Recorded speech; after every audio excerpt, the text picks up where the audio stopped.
He was a good husband. He was a loving father. But poverty turned him into a stranger. This is not a fairy tale. This is the kind of story that happens quietly in real homes, where no one is watching. Before the story begins, remember one thing. If you believe stories can teach lessons, subscribe to the channel. And if this story touches your heart even once, like the video so it can reach someone who needs it today. Daniel Carter used to wake up before the sun. Not because he was disciplined, not because he was ambitious, but because worry did not let him sleep. At 36, Daniel had already lived several lives. A hopeful young man, a hardworking employee, a proud husband, a playful father, and now, a jobless man with empty pockets and a heavy heart. Every morning, he sat on the edge of the bed, staring at his hands. Hands that once brought food to the table. Hands that once carried his children on strong shoulders. Hands that now felt useless. His wife Emma lay behind him, pretending to sleep. She knew if she opened her eyes, she would cry. And she was tired of crying. The room was cold. The heater had been turned off weeks ago to save electricity. The walls were bare, except for a family photo taken 3 years ago. In that picture, Daniel was smiling. He had not smiled like that in months. Emma tried to stay strong. She sold her jewelry one piece at a time. She stretched meals. She smiled in front of the kids. But at night, when Daniel pretended to sleep, Emma cried silently. Bills piled up. Rent notices arrived. The fridge stayed empty longer. Daniel started avoiding home, not because he did not love them, but because every look in his children's eyes felt like an accusation. Every sigh from Emma felt like failure. He stopped talking. He stopped laughing. He stopped being present. One night, after another rejection email, Daniel sat alone in the dark living room. He whispered to himself, "What kind of man am I?" He remembered his father's words. "A man who cannot provide is not a man at all." Those words poisoned him slowly. Emma noticed the change. Daniel was distant, short-tempered, lost. She tried to talk, tried to hold his hand, but Daniel pulled away. "I am fine," he said. But he was not. The final blow came on a rainy Tuesday. Noah came home from school hungry.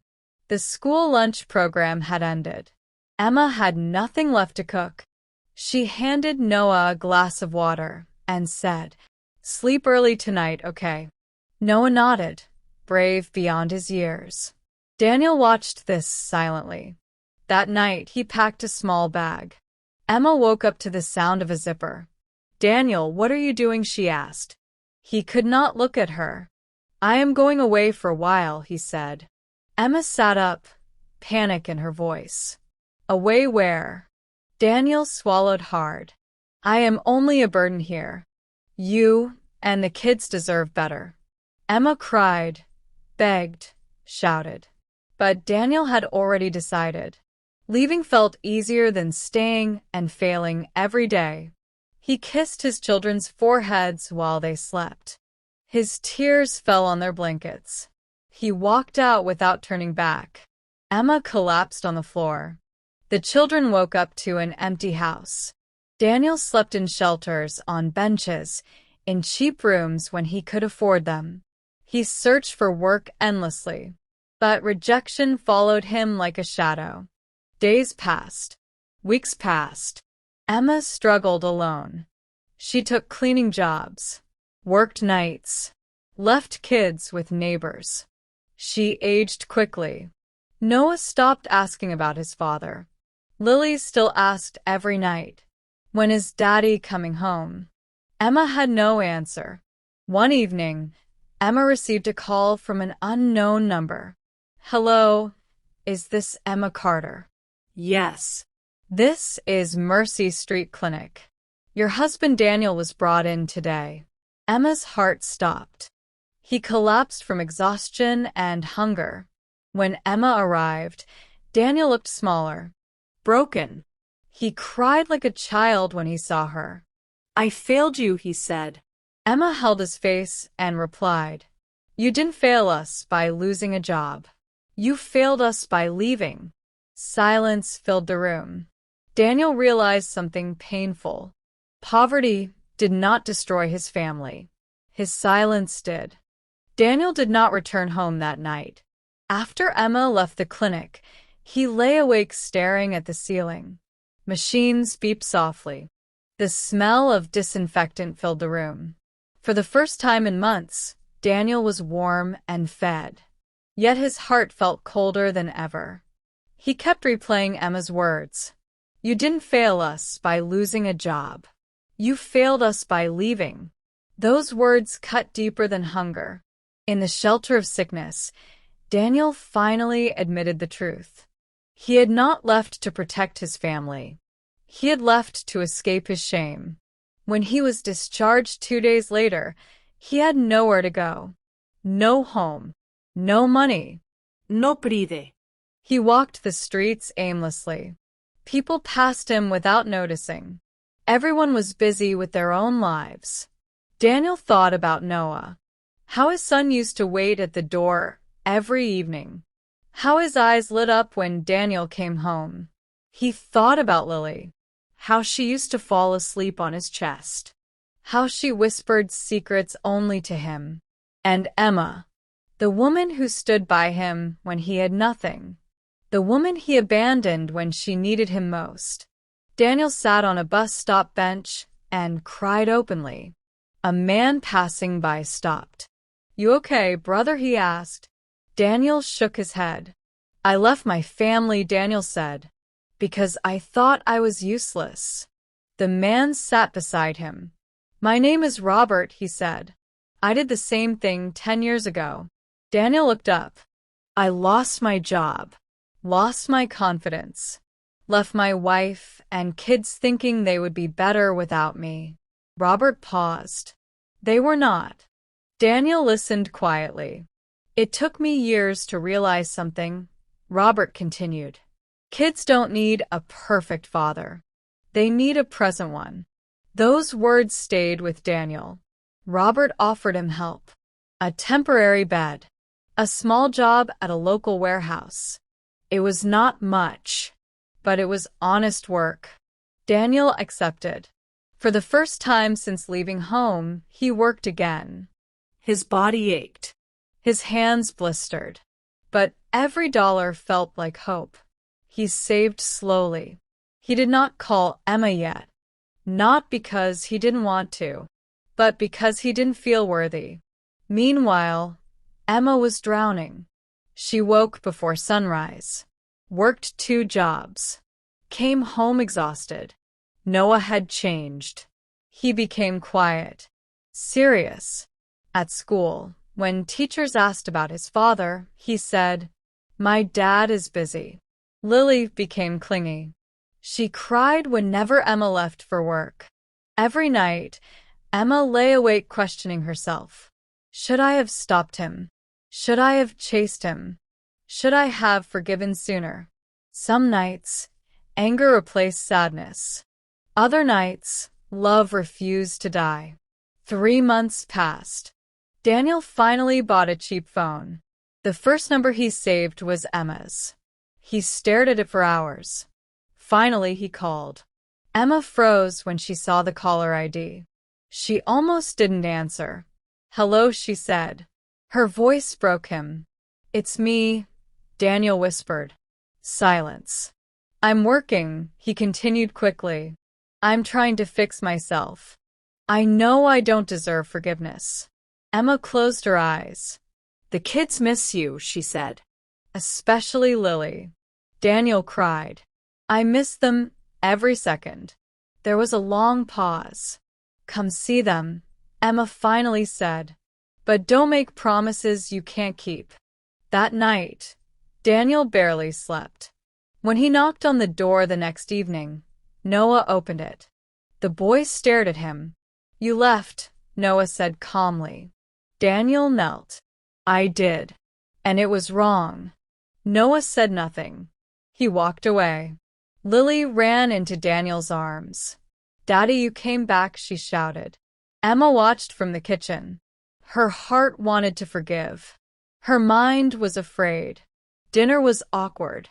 Silence filled the room. After the kids slept, Emma spoke.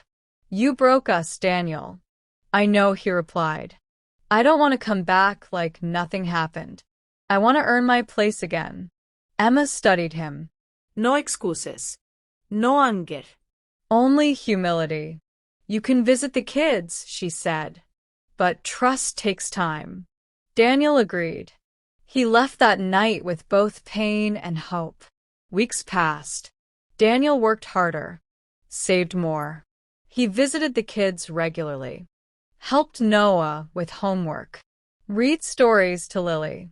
Slowly, walls began to fall. One night, Noah asked quietly, Are you leaving again? Daniel held his son. No. Even if I have nothing, I will stay. Emma watched from the doorway, tears in her eyes. But life tested them again. Daniel lost the warehouse job when the company downsized. Fear returned instantly. This time, Daniel did not run. He went straight to Emma. I lost my job, he said. Emma's heart sank. But Daniel continued. I'm scared. But I'm here. That moment changed everything. Daniel woke up before sunrise. His body ached, but his mind was clear. He had made a promise to himself. This time, he would not leave. Emma had agreed to let him stay in the kids' lives, but the trust was fragile. Every word, every action mattered. Daniel started small. He cooked breakfast for Noah and Lily. He made their beds. He listened to their stories. Noah was cautious. He tested Daniel with questions. Where were you? Why did you leave? Daniel answered honestly. I was scared. I thought I was nothing. I am so sorry. Noah observed quietly. Then slowly he said, I forgive you, but show me you mean it. Lily hugged him tightly. Her small arms carried more love than Daniel thought possible. Emma watched silently. She did not speak. Her heart ached with old pain and new hope. Weeks turned into months. Daniel found a new job. It was not fancy, not high-paying, but it was honest work. And he was present. He attended school events, helped with homework, celebrated small victories. The house slowly changed. Laughter returned. Meals became warm again. Even the small garden Emma had neglected bloomed under Daniel's care. But life had one final test. One evening, Emma received a call. Her mother had fallen sick and needed urgent care. She had no one to help, and Daniel's family had promised support. Daniel dropped everything. He drove through the night. He held Emma's hand as they cared for her mother. He stayed awake when the kids slept, tending to the sick woman and helping Emma. It was exhausting. It was chaotic. But Daniel realized something beautiful. Love is action. Love is presence. Love is staying when leaving is easier. Months passed. The family healed slowly but surely. Daniel became more than a provider. He became a protector, a teacher, a friend, a father who no longer ran from responsibility. One rainy night, the family sat together. Noah read a story aloud. Lily laughed at the funny parts. Emma leaned on Daniel's shoulder, and Daniel whispered to himself, I almost lost everything, but I learned what truly matters. The camera of life does not always catch the silent battles, the fights no one sees, the nights filled with fear, hunger, and tears. Daniel's story is proof that even when everything seems broken, courage, humility, and love can rebuild a family. He held his children close. He looked at Emma, and for the first time in a long time he smiled. Not a fake smile, not a smile forced by circumstance, but a smile born from redemption, hope, and a family reunited. Remember, no failure is final, no family is beyond repair. Sometimes staying even when scared is the bravest act of all.